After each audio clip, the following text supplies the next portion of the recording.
सेवा की है, उसके लिए प्रत्येक देशवासी राष्ट्रीय स्वयंसेवक संघ और इसका नेतृत्व करने वाली महान विभूतियों के प्रति कृतज्ञता और आदर का भाव उससे नतमस्तक होता है। ऐसे महान संगठन राष्ट्रीय स्वयंसेवक संघ की 100 वर्षों की गौरवपूर्ण यात्रा के इस स्मरणोत्सव में हार्दिक स्वागत अभिनंदन है इस देश के यशस्वी प्रधानमंत्री श्री नरेंद्र मोदी जी का रेडियो सेशन। इस अवसर पर मंच पर गरिमामयी उपस्थिति है राष्ट्रीय स्वयंसेवक संघ के सरकार्यवाह माननीय श्री दत्तात्रेय होसमाले जी महोदय, आपका भी इस अवसर पर बहुत बहुत स्वागत अभिनंदन है। साथ ही मंच पर विराजमान हैं केंद्रीय संस्कृति एवं पर्यटन मंत्री श्री गजेंद्र सिंह शेखावत जी और दिल्ली की मुख्यमंत्री श्रीमती रेखा गुप्ता जी। आपका और सभागार में विराजमान सभी प्रतिष्ठित विभूतियों का, अतिथियों का स्वागत अभिनंदन है इस गौरवशाली आयोजन में। अब मैं आमंत्रित करूंगा केंद्रीय संस्कृति मंत्री श्री गजेंद्र सिंह शेखावत जी को उनके स्वागत संबोधन के लिए।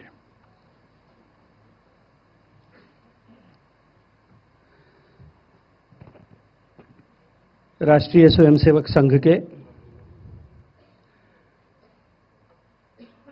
100 वर्ष की गरिमामयी यात्रा के इस स्मरणोत्सव के अवसर पर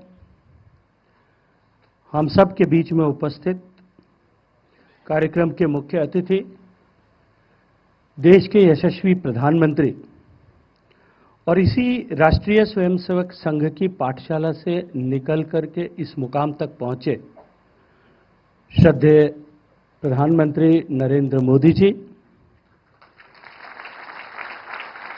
हम सब के बीच में जिनकी गरिमामयी उपस्थिति है,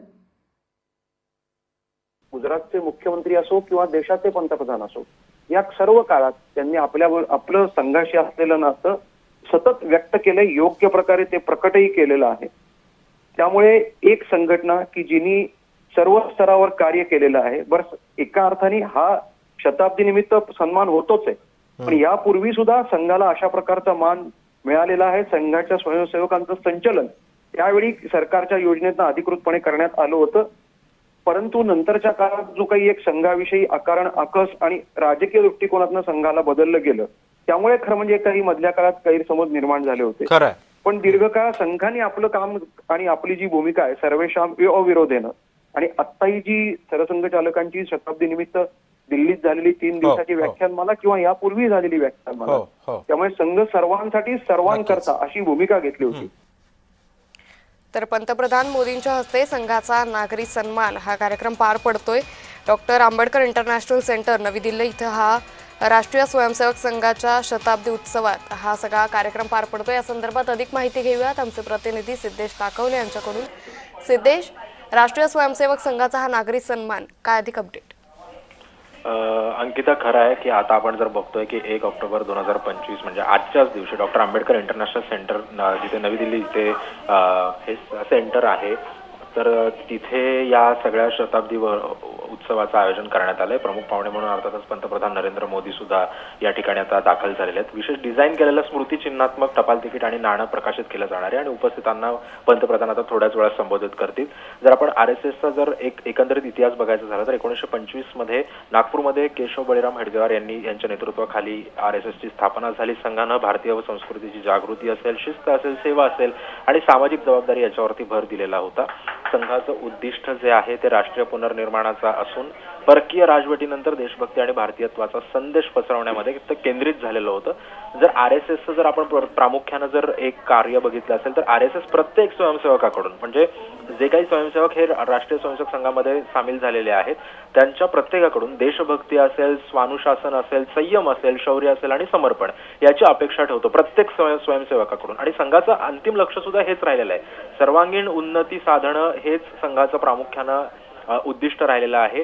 आणि गेल्या 100 वर्षांमध्ये सुद्धा RSSनं शिक्षण असेल, आरोग्य सेवा असेल, सामाजिक कल्याण असेल आणि आपत्ती व्यवस्थापन या क्षेत्रामध्ये महत्त्वपूर्ण योगदान दिलेलं आहे। आणि आज अर्थातच संघाचं शताब्दी वर्ष आहे आणि प्रत्येक स्वयंसेवकाचा ऊर आज अभिमानानं भरून आल्याशिवाय राहत नाही। अंकिता, निश्चित, मात्र या संघाचा जो नागरी सन्मान आहे या कार्यक्रमामध्ये कोणाकोणाला सन्मानित केलं जाईल आणि पंतप्रधान नरेंद्र मोदी यांच्या भाषणाकडे खरं तर सर्वांचंच लक्ष लागलंय।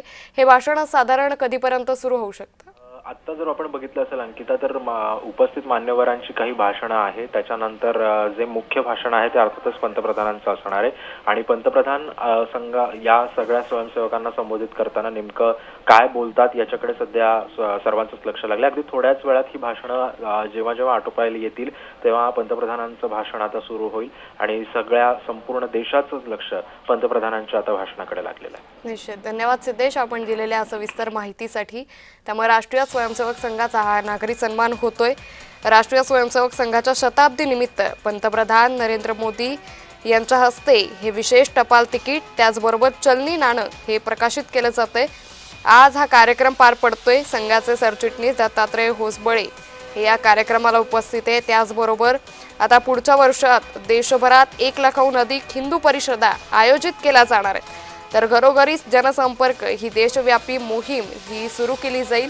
त्याचीच आज या कार्यक्रमाच्या माध्यमातून सुरुवात होती असं म्हणावं लागेल.